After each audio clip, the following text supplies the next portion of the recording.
Yamaha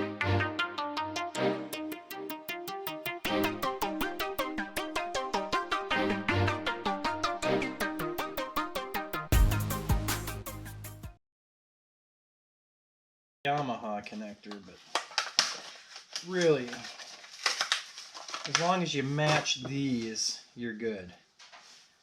So this is this goes on the tank, this goes on the hose. Don't want to be cross thread, and this is plastic, and this is brass.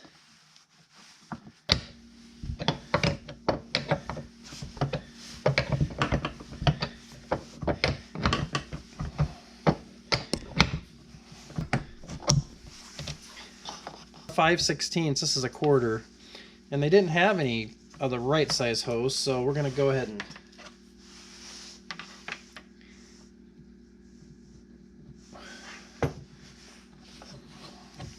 kind of going to lubricate that up a little bit and see if we can't just slide this on there.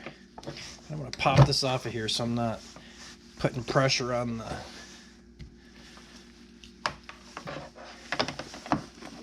Alright, it's on there really good. Let's take this.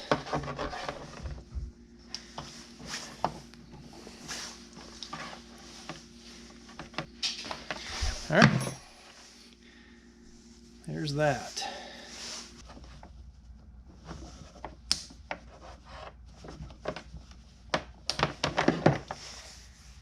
There is an arrow right here pointing up. Not sure if you can see that.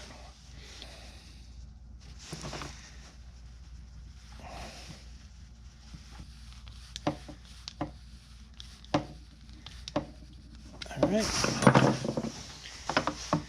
Now what we want to do is we want to do this onto there. So we're going to do the same thing.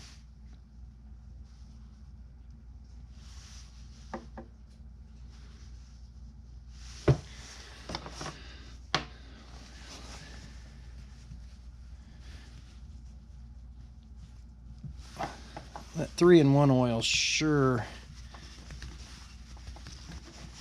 makes this a little easier. Okay. Going from a 1/4 inch to 5/16.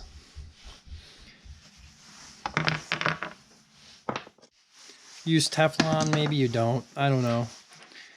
I'm going to. Alright, couple wrenches. Squeeze it too hard because it's just brass.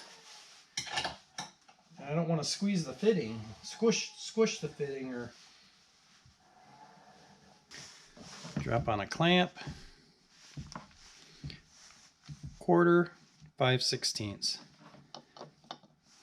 I don't know if I'm going to really need any. This is the same, this is the right size for this, so it should just slide right on there. It does, okay. Alright, there it is. That, this will hook onto my diesel heater. Should be able to pump it to the injector, or to the dosing pump. This is the line it's going to. And that's what it'll look like.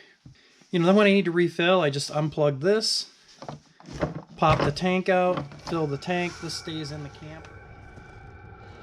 Something I forgot to mention during the making of this video. Some people have suggested that these tanks should be vented. I have not experienced any issues using this tank as is. However, it may be a good idea to install an aftermarket vent, or at the very least loosen the fill cap.